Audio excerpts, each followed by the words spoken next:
January 2023. Antoine Fuqua sits in a casting room watching his 2000th audition for the role of Michael Jackson. He's exhausted. He's seen talented dancers. He's seen convincing impersonators. He's seen people who look right or sound right or move right. But nobody who's all three. Then Jaafar Jackson walks in. Fuqua's immediate thought, can he really pull this off? The music starts. Jaafar hits the first few moves. Fuqua's skepticism evaporates in seconds. This guy killed it. 2 years later, the biopic Michael drops its first trailer. Within 24 hours, it racks up 116.2 million views, more than any Lionsgate film in history, more than Taylor Swift's Eras Tour trailer, more than any musical biopic trailer ever released. People aren't just watching, they're convinced. Comments flood in. That's Michael. He didn't just play him, he became him. I forgot this was Jaafar. This is about how Jaafar Jackson, a 27-year-old making his acting debut, transformed himself into the most iconic performer in music history. Not through CGI, not through mimicry, but through a process so intense, so complete, that his own uncles, Michael's brothers, cried when they first saw him perform. Let's break down exactly how he did it. The impossible audition. 2 years, 2,000 competitors. First, understand the stakes. Producer Graham King had just come off Bohemian Rhapsody, one of the highest-grossing music biopics ever made. He knew the Michael Jackson story could be even bigger. But finding the right actor seemed impossible. How do you cast the most recognizable performer in human history? Who can dance like that, move like that, carry that presence? The casting process began in January 2023. According to Jackie Jackson, approximately 2,000 people auditioned. Dancers from around the world, professional MJ impersonators, actors with musical backgrounds. Everyone wanted this role. Everyone thought they could do it. The pressure on Jaafar was multiplied exponentially because he's Michael's nephew, Jermaine Jackson's son. Some people assumed that gave him an unfair advantage. Family connection, automatic casting. But producer Graham King was actually skeptical about casting a family member initially. He worried about nepotism accusations. He needed to be convinced, so Jaafar had to prove himself more thoroughly than anyone else. Not just in one audition, but in a 2-year process of training, testing, and refinement. He didn't just show up and get the role. He earned it against thousands of competitors through sheer work. Jaafar himself said he never dreamed of being an actor. He'd pursued music, released a single in 2019 called Got Me Singing. He'd done some family reality TV. But acting? Portraying his uncle in a major motion picture? That wasn't on his radar. When the opportunity came, he described it as a calling, something he had to do, whether he felt ready or not. The foundation.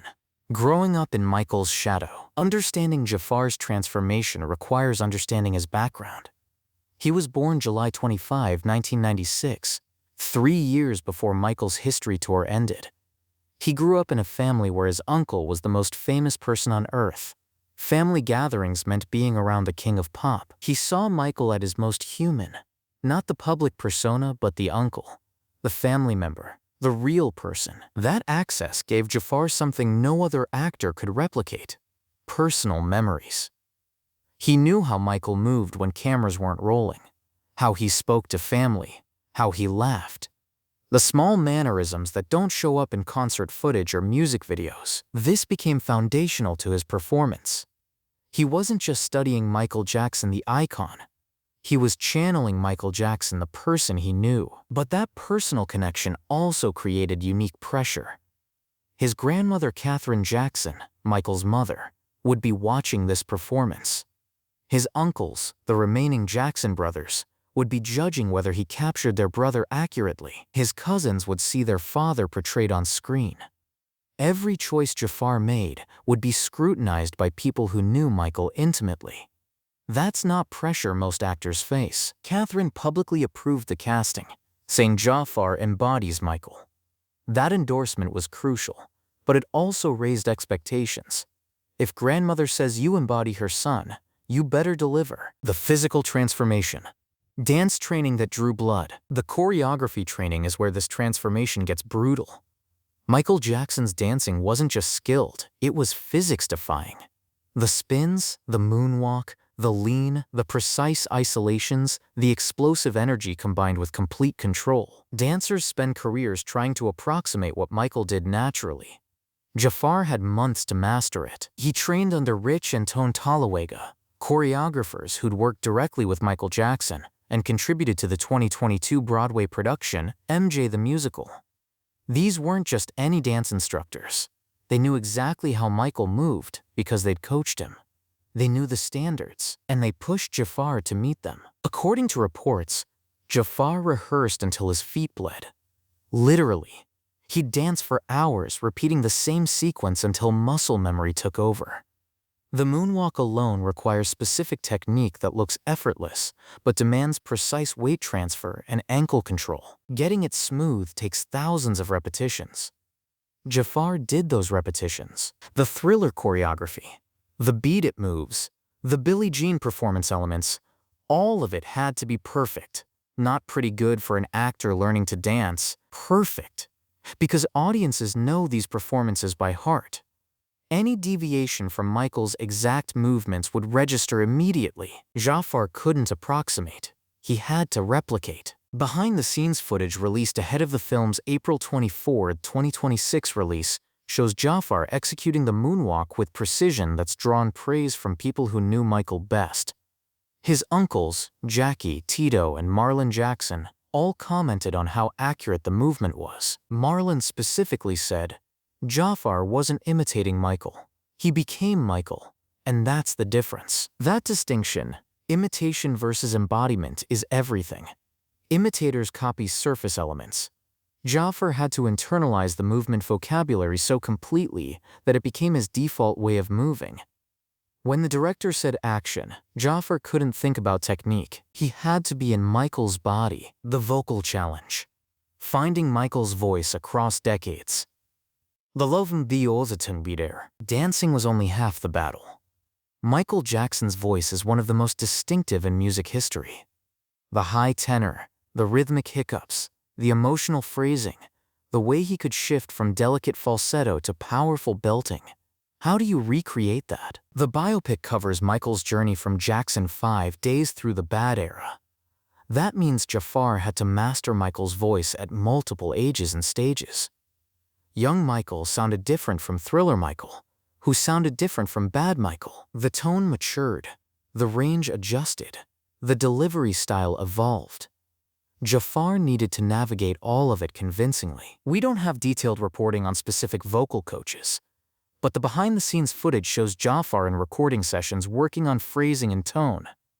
The challenge isn't just hitting notes, it's capturing the specific way Michael approached rhythm and melody.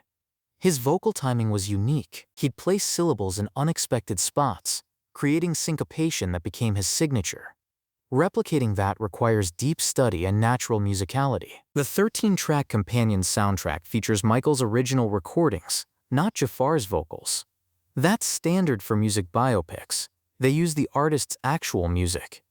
But during dialogue and transitional moments, Jaafar's speaking voice needs to match Michael's cadence and tone. Early reactions to trailer footage suggest he's captured it convincingly. The emotional preparation. Understanding the person, not just the performer. Here's where it gets psychologically complex. Director Antoine Fuqua and screenwriter John Logan weren't making a highlight reel. They were making a character study. The film is described as examining Michael's triumphs and tragedies, exploring him as a brilliant yet complicated man, showing his human side and personal struggles alongside his undeniable creative genius. That means Jaafar couldn't just learn choreography and vocal technique. He had to understand Michael's inner life, the pressure of childhood fame, the abuse from Joe Jackson, the loneliness of being the most famous person on earth, the toll of constant scrutiny, the joy of creation, the pain of isolation. All of it. Physical transformation. Months of intensive dance training with choreographers who worked directly with Michael. Hours of rehearsal until movements became muscle memory. Dancing until feet bled to achieve perfection. Vocal transformation. Studying Michael's voice across multiple eras, learning the distinctive phrasing and rhythmic approach that made his singing unique. Emotional transformation. Drawing on family memories and stories to understand Michael as a person, not just a performer. Processing complex family dynamics as performance material. Mental transformation. Developing the perfectionist mindset that drove Michael's approach to everything. Not acting obsessive, but actually caring at that level. Visual transformation. Precise period costuming, hair and makeup supervised by people who dressed Michael for decades. Spiritual transformation. Director Fuqua describes it as a spiritual journey. Jaafar had to go beyond technique to channel something deeper, the soul of who Michael was. The result, according to people who knew Michael best, is that Jaafar didn't just play him, he became him. That transformation, from 27-year-old first-time actor to the King of Pop, is what makes this biopic potentially special. Not just because of the story being told, but because of the conviction in the telling. Whether the film itself succeeds as cinema, whether it handles Michael's controversies appropriately, whether the script serves the subject well, those are separate questions we'll answer when the film releases. But the transformation of Jaafar Jackson, the people who matter most, have already weighed in. Michael's brothers cried. His mother approved. The director went from skeptical to amazed. The family connection that could have been a liability became an asset because Jaafar used it as foundation for obsessive preparation. He didn't coast on being a nephew. He worked harder because of it. And that work, the bleeding feet, the endless rehearsals, the vocal study, the emotional excavation, that's how you become someone else, especially when that someone else is Michael Jackson. This is where Jaafar's family connection became crucial again. He'd heard stories directly from people who lived through these experiences with Michael. His father Jermaine was in the Jackson 5, experienced the same childhood, witnessed Michael's evolution firsthand. Jaafar could ask questions and get answers from primary sources. But that access also meant confronting difficult truths about his family. The film features Coleman Domingo as Joe Jackson, Michael's father, known for controversial parenting methods including physical abuse. Jaafar would have to portray scenes involving that dynamic. Processing family trauma as performance material is psychologically demanding. The screenplay comes from John Logan, a 3-time Oscar nominee who wrote Gladiator, The Aviator, Hugo, and Skyfall. Logan understands character complexity. He doesn't write simple hero narratives. His scripts explore contradictions, flaws, and humanity. That means Jaafar couldn't play Michael as a saint or a victim. He had to find the complete person. The pressure. First-time actor in a $155 million production. Let's talk numbers. This film carries a $155 million budget. That's enormous for a biopic.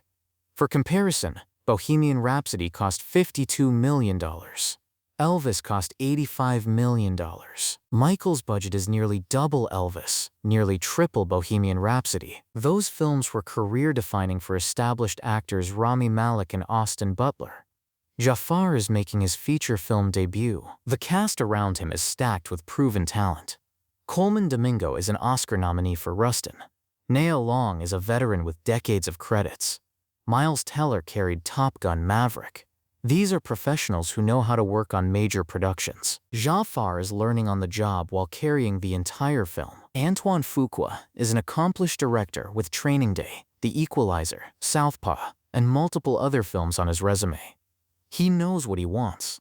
He knows how to get performances from actors, but he's never made a pure biopic before, and this is his most expensive film ever. The pressure on everyone is immense, but it's concentrated most heavily on Jaafar. Then there's the Jackson family watching. Paris Jackson, Michael's daughter, has publicly criticized the project, calling an early script sugar-coated and expressing concerns about Hollywood biopics containing inaccuracies or full-blown lies. She has no involvement in the film. That family tension adds another layer of pressure. Jaafar has to navigate pleasing some family members. His grandmother Catherine approved. The estate executors are producing, while knowing other family members are skeptical or opposed. The reveal. When the Jackson brothers cried, the moment of truth came when Jackie, Tito, and Marlon Jackson, Michael's brothers who'd known him since birth, saw Jaafar's performance for the first time. They went into the screening not knowing what to expect. Family connection aside, could Jaafar really capture their brother? According to Jackie, when we saw it for the first time, tears came down. We all started crying. We thought we were looking at our brother. Tito added, we couldn't believe it. He was so close. These are men who performed with Michael for decades. They know every move, every gesture, every expression. If anyone could spot inaccuracy, it's them. And they were convinced. Marlon's quote is particularly telling. I'm not saying that because he's my nephew. I am saying it because it's true. I look at a lot of artists who wanted to do this, and they were out there imitating Michael, and they were good. But Jaafar wasn't imitating Michael. He became Michael, and that's the difference. Becoming versus imitating. That's the transformation. Imitators are always at one remove from their subject. They're performing doing Michael Jackson. Jaafar, through months of intensive preparation, internalized Michael so completely that he disappeared into the role. When the camera rolls, it's not Jaafar playing Michael. It's Michael, the director's perspective. From skepticism to amazement. Antoine Fuqua's journey with Jaafar is revealing. On day one, he was skeptical. Understandable. This is an untested actor taking on the most demanding role in a music biopic ever attempted. But Fuqua describes what happened when they started filming. All I could think of was, can Jaafar really pull this off? Man, when the music started and he hit those first few moves, this guy killed it. Fuqua adds that Jaafar has the desire like Michael to be the best. That's a crucial insight. The perfectionism isn't just about imitating Michael's perfectionism. Jaafar actually possesses that drive himself. He's not acting obsessive about details. He genuinely cares at that level. Fuqua has also called making the biopic a spiritual journey that deepened his understanding of Michael's humanity beyond the legend. That suggests the film digs deep into psychology, not just surface-level performance. And if the director is having spiritual revelations about the subject, the lead actor doing the embodying must be going even deeper. The physical details. Getting the look right. We haven't discussed the physical resemblance yet, because transformation isn't just about looking like someone. It's about moving like them, sounding like them, feeling like them. But appearance matters for suspension of disbelief. Jaafar has certain advantages. He's Michael's nephew, so there's genetic similarity in facial structure and bone structure. At 27 during filming, he's the right age to portray Michael across most of the film's timeline, which covers Jackson 5 through Bad Era, roughly ages 11 to 30. A younger actor, Giuliano Cruvaldi, plays Michael as a child. Then Jaafar takes over. But looking somewhat like Michael isn't enough. The costuming, the hair, the makeup, the period-specific details, all of it has to be exact. Michael's fashion was iconic. The sequined glove, the military jackets, the loafers and white socks, the aviator sunglasses. Costume designer Michael Bush, who worked with Michael Jackson for over 25 years, is involved in the production. He knows exactly what Michael wore and how he wore it. The behind-the-scenes footage shows Jaafar in full costume performing scenes. The physical transformation is striking. With the right hair, clothes, and lighting, the resemblance to Michael at corresponding ages is uncanny. That's not accident. That's meticulous attention to every visual detail. The scope. A 4-hour film trimmed to 3.5. Here's something that reveals the ambition of this project. The original cut was 4 hours long. Director's first assembly ran 240 minutes. That's longer than The Irishman. Longer than Lawrence of Arabia. For a music biopic to organically reach that length means they shot exhaustive coverage of Michael's life. The film underwent cutting to reach 3.5 hours for theatrical release, still longer than most biopics. Then in June 2025, they did 22 additional days of photography to refine key sequences. That's not reshoots because something went wrong. That's perfectionism in the edit. realizing certain moments needed enhancement. For Jaafar, that extended schedule meant living as Michael Jackson for over a year. The principal filming ran from January 2024 through May 2024. Then additional photography in June 2025. That's 18 months of being in character, maintaining the physical condition, staying in the headspace. You can't just show up for that kind of role. It has to become your life. The stakes. Opening April 24, 2026. The film releases April 24, 2026 in theaters and IMAX nationwide, with early access screenings April 22. By the time you watch this video, the film may already be out. The world will know whether Jaafar's transformation worked, whether audiences accept him as Michael Jackson, whether the years of preparation paid off. The trailer numbers suggest massive interest. 116.2 million views in 24 hours is extraordinary. That's higher than Bohemian Rhapsody, higher than Elvis, higher than any music biopic in history. People want to see this. They want to believe Jaafar pulled it off. The challenge now is meeting those expectations. Early reactions to behind-the-scenes footage have been overwhelmingly positive. Fans commenting that Jaafar captured not just the moves but the essence. The way Michael held his body, the facial expressions, the energy. These are people who've watched Michael Jackson footage their entire lives, and they're convinced. That's the best early sign possible. The transformation complete. From Nephew to Icon. The transformation complete. From Nephew to Icon. So how did Jaafar Jackson become Michael Jackson? Let's summarize. Physical transformation.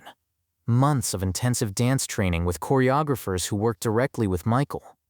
Hours of rehearsal until movements became muscle memory. Dancing until feet bled to achieve perfection. Vocal transformation. Studying Michael's voice across multiple eras. Learning the distinctive phrasing and rhythmic approach that made his singing unique. Emotional transformation.